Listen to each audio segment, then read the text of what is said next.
Hi friends, hi masters. ముందుగా అందరికీ నా యొక్క హృదయపూర్వక నమస్కారాలు తెలియచేస్తున్నాను. స్వాధ్యాయం బుక్ రీడింగ్లో భాగంగా యోగులతో నా ఆత్మకథ పుష్ప ప్రకాష్ అత్యం గారిచే రాయబడినటువంటి పుస్తకం నుంచి మనం జ్ఞానాన్ని తీసుకుంటున్నాం కదా. సో మరి సెక్షన్ కంటిన్యూ చేసుకునే ముందు చక్కగా ధ్యానానికి సిద్ధమవుతూ ధ్యానంలో ఉంటూ ఈ జ్ఞానాన్ని తీసుకోవాల్సిందిగా మనస్ఫూర్తిగా కోరుకుంటున్నాను.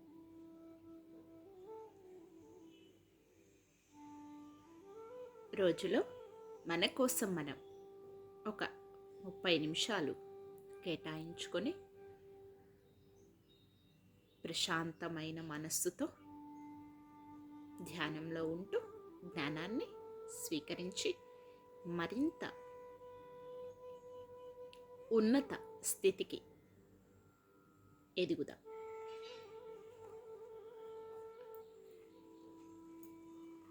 చక్కగా పుష్పమ్మ గారు రాసినటువంటి ఈ పుస్తకంలోని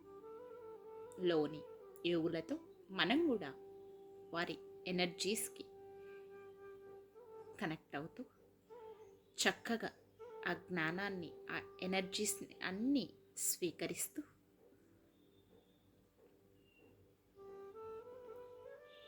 మరింత ముందుకి ఆధ్యాత్మిక ప్రయాణం సాగిద్దాం.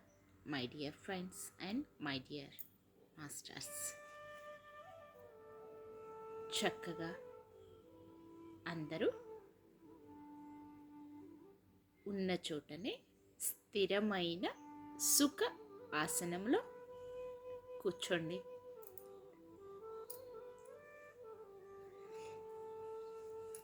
వెన్నుపూసను నిటారుగా ఉంచండి. మీ 2 కాళ్ళను కూడా క్రాస్ చేసుకోండి. వేళ్ళల్లోకి వేళ్ళు పెట్టుకోండి. మీ 2 కళ్ళను కూడా క్లోజ్ చేసుకోండి.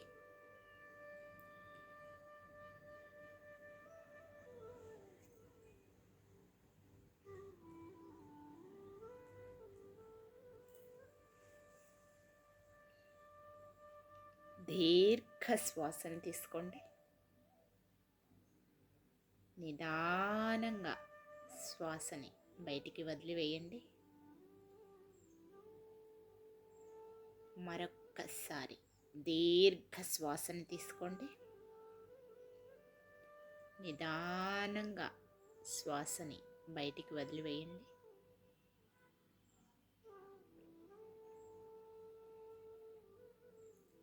ఇంకొక్కసారి దీర్ఘ శ్వాసను తీసుకోండి.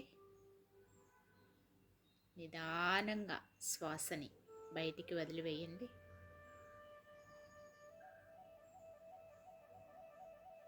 ఏకాగ్రతతో, ఎరుకతో, ప్రశాంతమైన మనస్సుతో సహజంగా జరిగేటటువంటి శ్వాసని గమనిస్తూ శ్వాసతో అనుసంధానం అవుతూ అంతరంగంలోనికి ప్రయాణించండి. My dear masters and my dear friends,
my dear masters and my dear friends, ఎవరు కూడా ధ్యాన స్థితి నుంచి బయటికి రాకండి. చక్కగా ధ్యానంలో ఉంటూ ఈ జ్ఞానాన్ని తీసుకోండి. కొత్త కాన్సెప్ట్ 1997. కొత్త పాట నేర్చుకో, కొత్త బాట వేసుకో, కొత్త మాట తెలుసుకో, కొత్త మలుపు తిప్పుకో, కొత్తగా సాగిపో.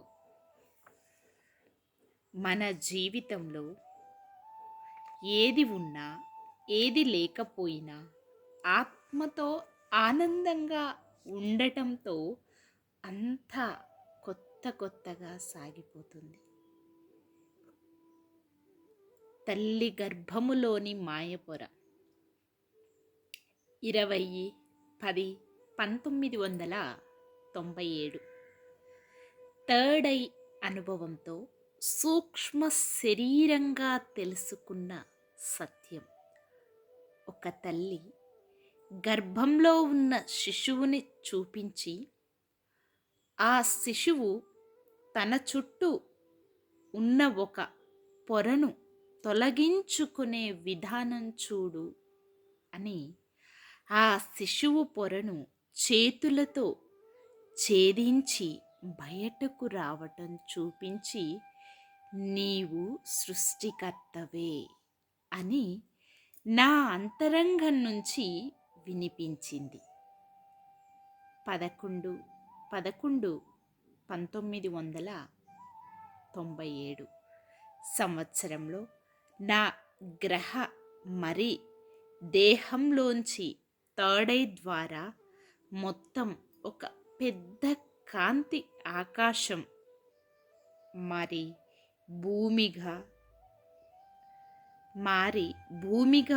మారి నేను ఆ కాంతి భూచక్రంలా తిరుగుతూ సముద్రంలోకి పోయినప్పుడు సముద్రం ఉప్పొంగి ఆ కాంతులు చిన్న రేణువుగా భూమిపైన కనిపించాయి.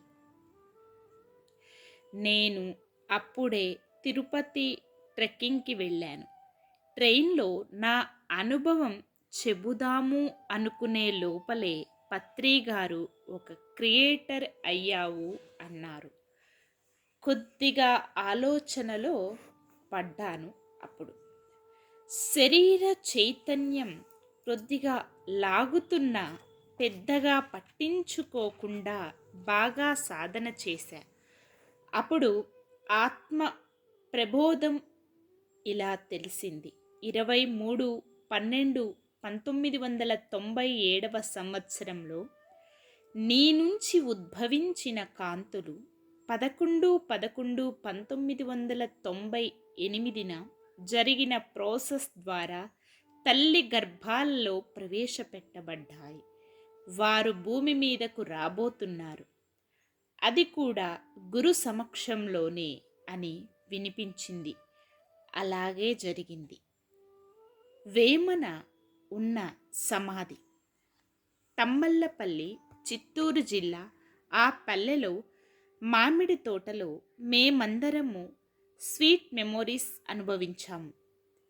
కటాలపల్లిలో వేమన సమాధి దగ్గర కూర్చుని ఈయనను ఊరిలోని వారందరూ మోహపరుడు అని దూరంగా ఉంచారే, ఈయన నుంచి జ్ఞానం తీసుకోవాలని కూర్చున్నాను. నా నుదుటి మీద నుంచి ఒక్కో జ్యోతి బయటకు వచ్చి ఆ సమాధిలోకి వెళ్ళాను.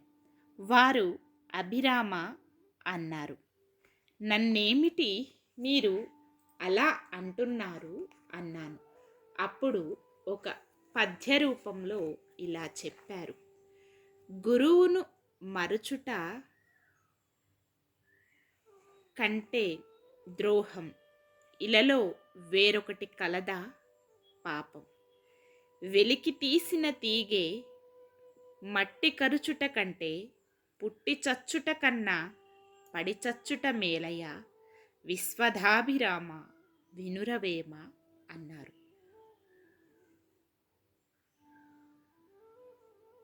అప్పటిలో వేమన గురువు గారి అభిరామనే కావచ్చు. భూమి మీదకు వచ్చిన వారందరూ గురువులమే.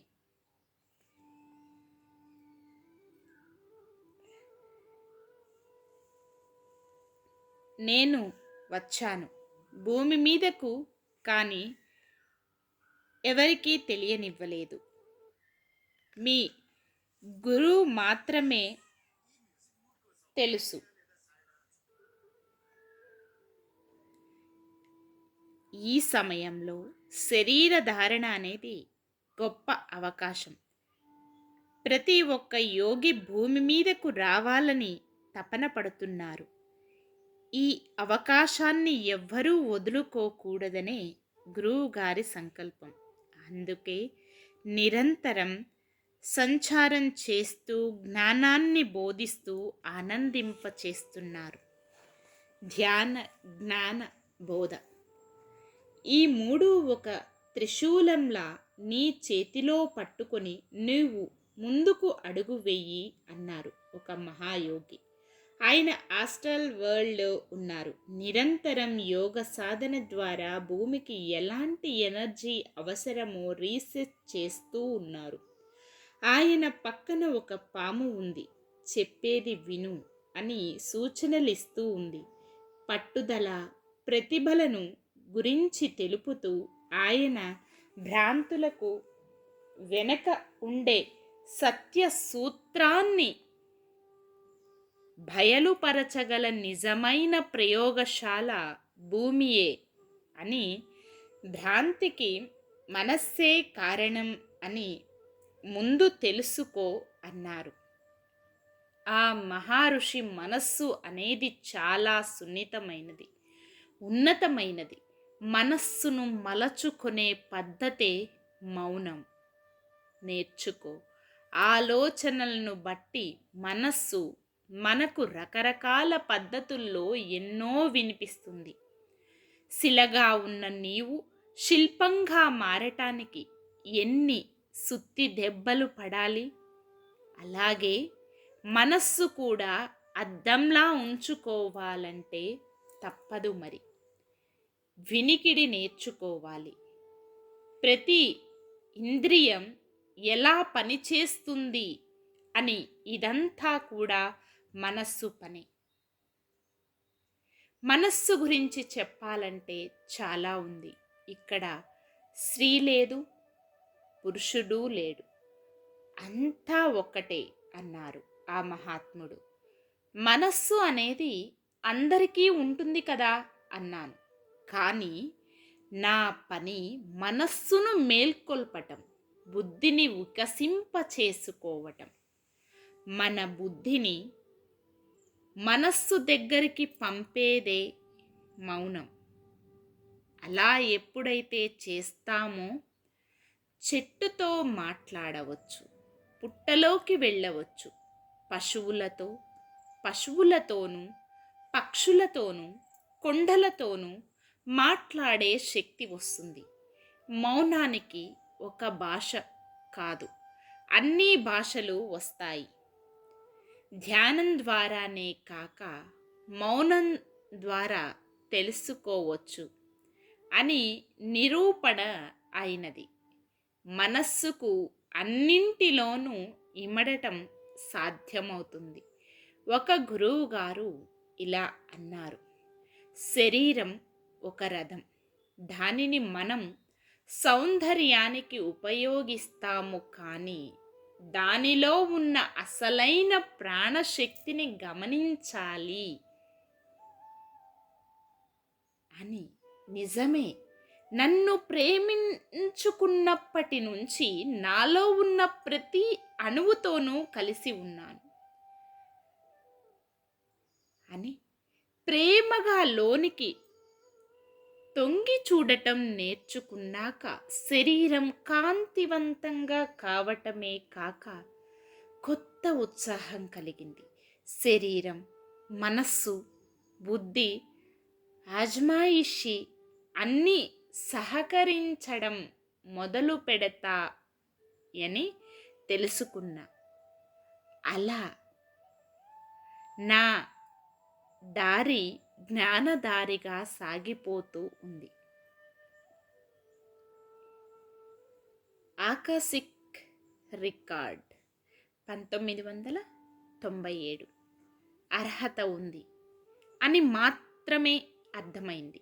మామూలుగా వారం వారం పత్రి గారు వచ్చేవారు. ఈలోపు నాకు ఒక రిజల్ట్ వచ్చేది. క్లాస్లో పత్రి గారు ఇక నీవు ఆఖరి జన్మ చేసుకో అన్నారు.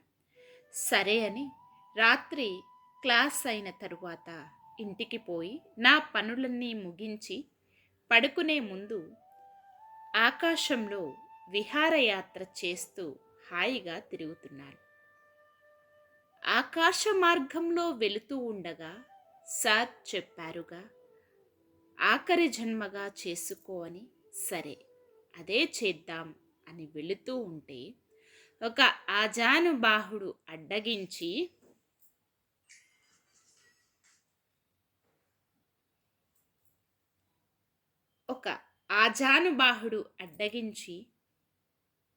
నిన్న నీకు ఎన్నో రకాల చిత భస్మాలను వెండి వెలుగులతో తినిపించాను.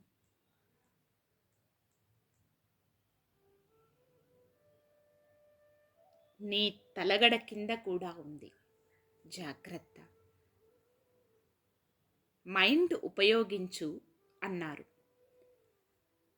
అలాగే అని వెళుతూ ఉంటే సినిమాలో లాగా పొగలు, పెద్ద స్తంభాలు, గొప్ప కాంతులతో ఉన్న ప్రాంతానికి వెళ్ళాను. నాకు ఆఖరి జన్మ కావాలి అన్నాను. ఎందుకు? ఒక గోమాత, లేగదూడ ఎంత అందంగా ఉన్నాయో చూడు. అలా భూమి మీద పూజలు చేయించుకుంటూ హాయిగా జీవించు అని ఒక కాంతి రూపం తెలిపింది. వద్దు, నా గురువు చెప్పినట్లే చేస్తాను అన్నాను. మరి ఆ గంధర్వానిలా జన్మ తీసుకో, ఎంచక్కగా ఎక్కడికైనా విహారం చేయవచ్చు అన్నారు. ఆఖరి జన్మ అంటే ఏమిటో తెలియదు, కానీ నాకు అదే కావాలి అన్నాను. ఆ మహానుభావుడు అయితే తీసుకో అని గోల్డ్ అక్షరాలతో వెండి ఫ్రేమ్, రాగి రేకుతో ఉన్న చిత్రపటం ఇచ్చి, నువ్వు ఎక్కడికి వెళ్ళకు, నేరుగా నీ లోకానికి వెళ్ళు, అద్భుతమనిపించే ప్రాంతంలో నీవు వెళుతూ ఉంటేనే నీకు తెలుస్తుంది అన్నారు. ఆనందంగా ఆ చిత్రపటాన్ని తీసుకొని ఒక గ్రహంలోకి వెళ్ళి ఎడమ భాగాన ఉన్న ఒక దిక్కుకు దానిని ఉంచాలి అని తీసుకొని పోతూ ఉంటే వెళ్ళే కొద్దీ గ్రహమంతా కాంతితో నిండిపోతూ ఉంది. సరే అని ఆ చిత్రపటంలో ఏముందో చూడాలి అని చూస్తే సూర్యచంద్రులు, స్టార్స్, ఏవేవో బీజాక్షరాలు.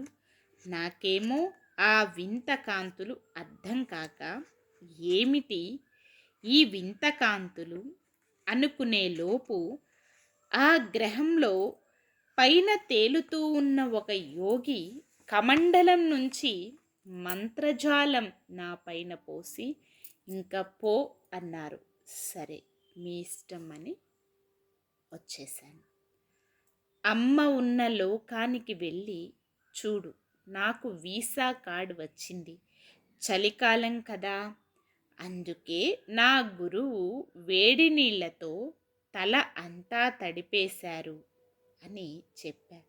ఆనందంగా అమ్మ బడిలో పడుకున్నాను. అమ్మకు ఒక పిచ్చి అలవాటు, ఎప్పుడు ఎక్కడ వేడి ఉన్నా నీళ్లతో నాకు తలకు పోయించేది. అలాగే తల ఆరే వరకు ఉండి నేను వెళతాను అంటే గురువు మాటలు జాగ్రత్తగా గుర్తుంచుకో, నీ జననమే నాకు ఒక వరం అంది. అయినా నాకు అప్పటికి అర్థం కాలేదు. అందరూ ఆత్మస్వరూపాలే కదా అనే ఆలోచనే నాలో ఉంది. అలాంటి అమ్మను ఎంచుకున్నందుకు సంతోషిస్తున్నా. మీరు కూడా మీ తల్లిదండ్రులను ఎంచుకొని ఉంటారు. చక్కగా ధ్యానం చేయండి. మీరు తెలుసుకుంటారు.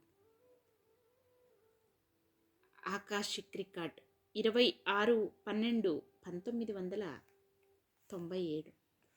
కన్ను మూసి జ్ఞానేంద్రియాల దగ్గరికి వెళ్ళటమే మనం చెయ్యవలసిన పని. అదే నేను చేశాను. ఆకాశిక్ రికార్డ్ తిరగేయటం జరిగింది. నేను 25/11/2014 వెళ్ళి ఆకాశిక్ రికార్డ్ తెరచి చూస్తే మనం ఎంచుకున్న భర్తగా నివ్వండి, మన చుట్టూ ఉన్న బంధు బాంధవ్యాలు, వాతావరణం అంతా మనం అనుకున్నట్లే ఉంటుంది. ఏదైనా ఒక చిన్న ప్రాబ్లం వస్తే ఏదో అయిపోయి అనవసరంగా ఆలోచించి ఉన్న రోగాన్ని పెంచుకోవటమే కాక లేని రోగాన్ని కూడా తెచ్చుకుంటున్నాము.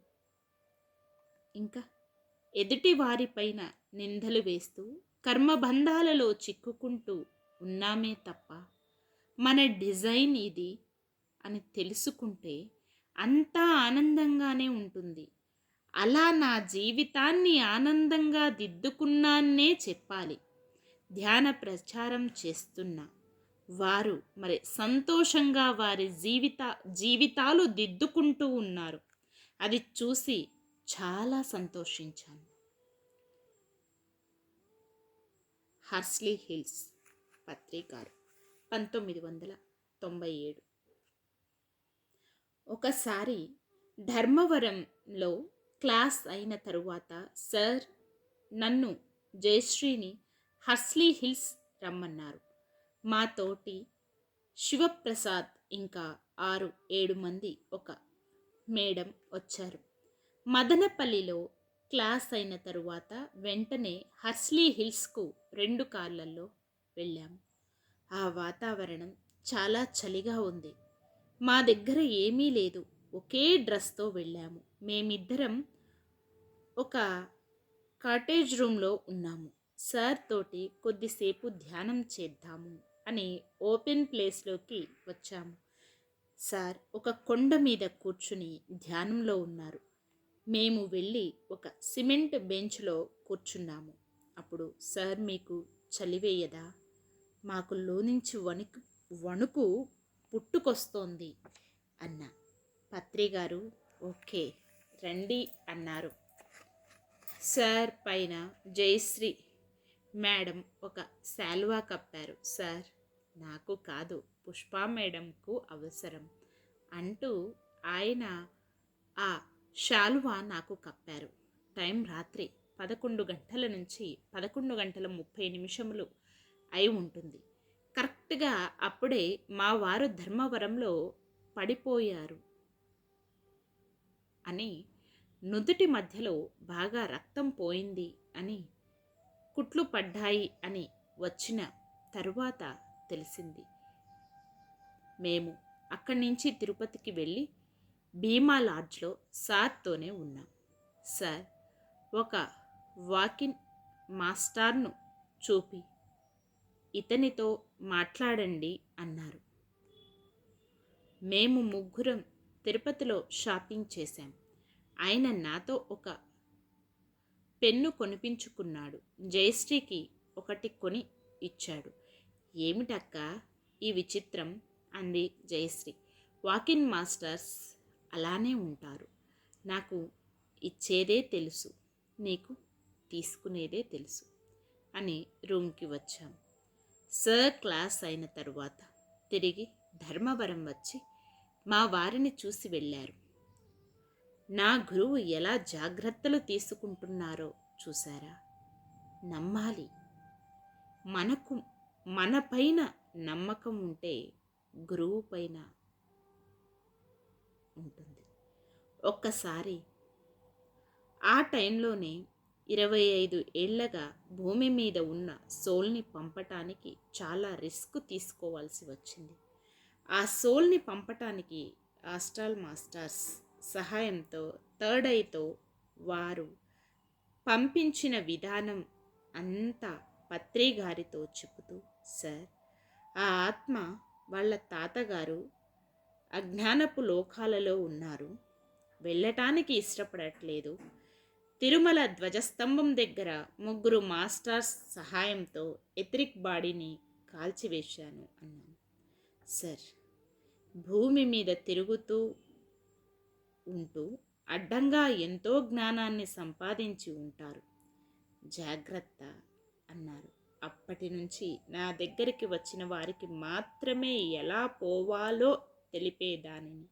సార్ ఎంత కోపంగా ఉంటారో మనం చెప్పేటప్పుడు అంత శ్రద్ధగా వింటూ ఆ విషయానికి కావలసిన జ్ఞానాన్ని అందిస్తారు.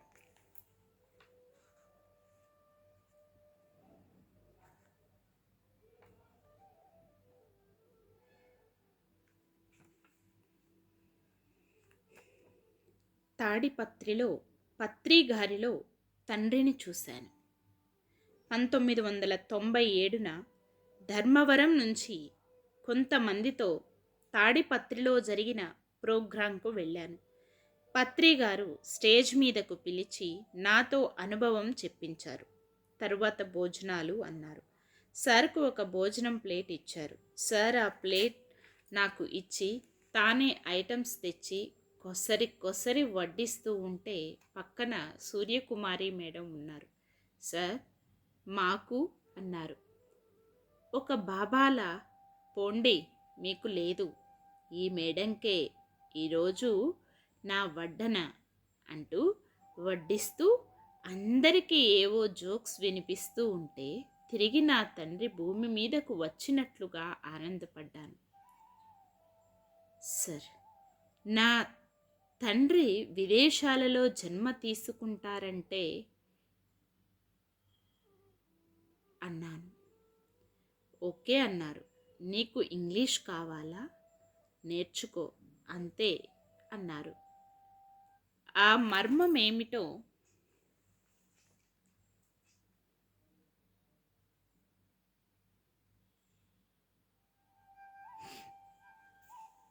ఇప్పుడు అర్థమవుతూ ఉంది. నాకు తెలిసిన విద్యలు ఏవీ దాచకుండా గ్రూప్ మెడిటేషన్లో తెలియచేస్తూ వారు చెప్పే అనుభవాలు వింటూ ఇంకా ఇంకా నేర్చుకోవాలి అనే ఆలోచనతో ముందుకు సాగుతున్నాను. ఓకే మాస్టర్స్, ఇదండి మరి ఈరోజు సెక్షన్.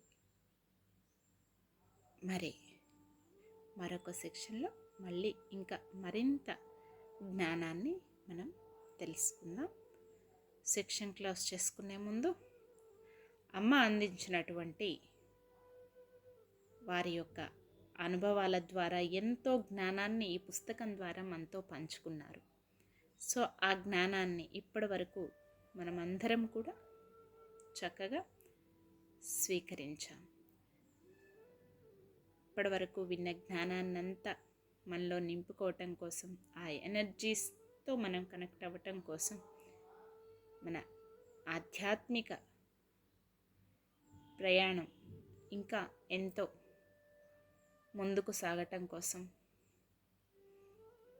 ఆత్మ యొక్క పరిణితి కోసం స్వాధ్యాయం. ఆఖరి క్షణం ధ్యానం అండి. ఇప్పటి వరకు విన్న జ్ఞానాన్నంతా మనలో సంపూర్ణంగా నింపుకోవటం కోసం చాలా ముఖ్యమైనది.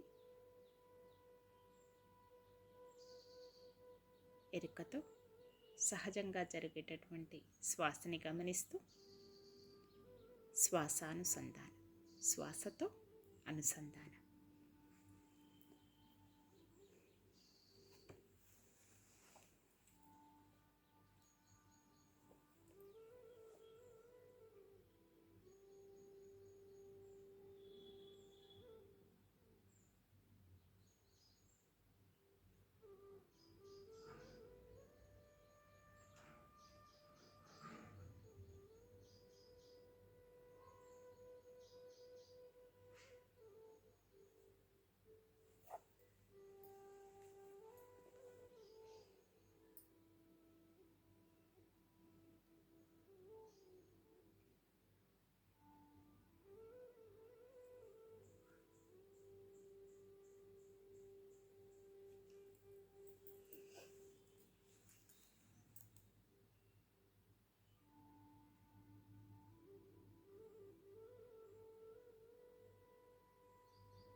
Okay my dear masters and my dear friends, ధ్యానం కంటిన్యూ చేసేవాళ్ళు చేయండి.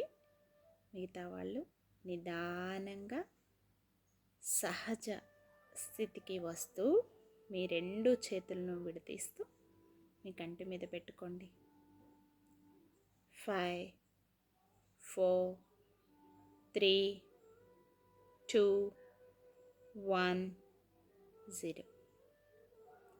మీ రెండు చేతులను మీ కంటికి ఎదురుగా పెట్టుకొని నిదానంగా కళ్ళని ఓపెన్ చేయండి. Thank you. ఇంత అద్భుతమైన సెక్షన్ జరగటానికి సహకరించిన అందరికీ అన్నింటికీ నా యొక్క హృదయపూర్వక కృతజ్ఞతలు తెలియజేస్తున్నాను. Thank you everyone. Love you everyone. Thank you to all. Love you to all. Thank you universe. Love you universe. Thank you. Survey జన సుఖినో భవంతు.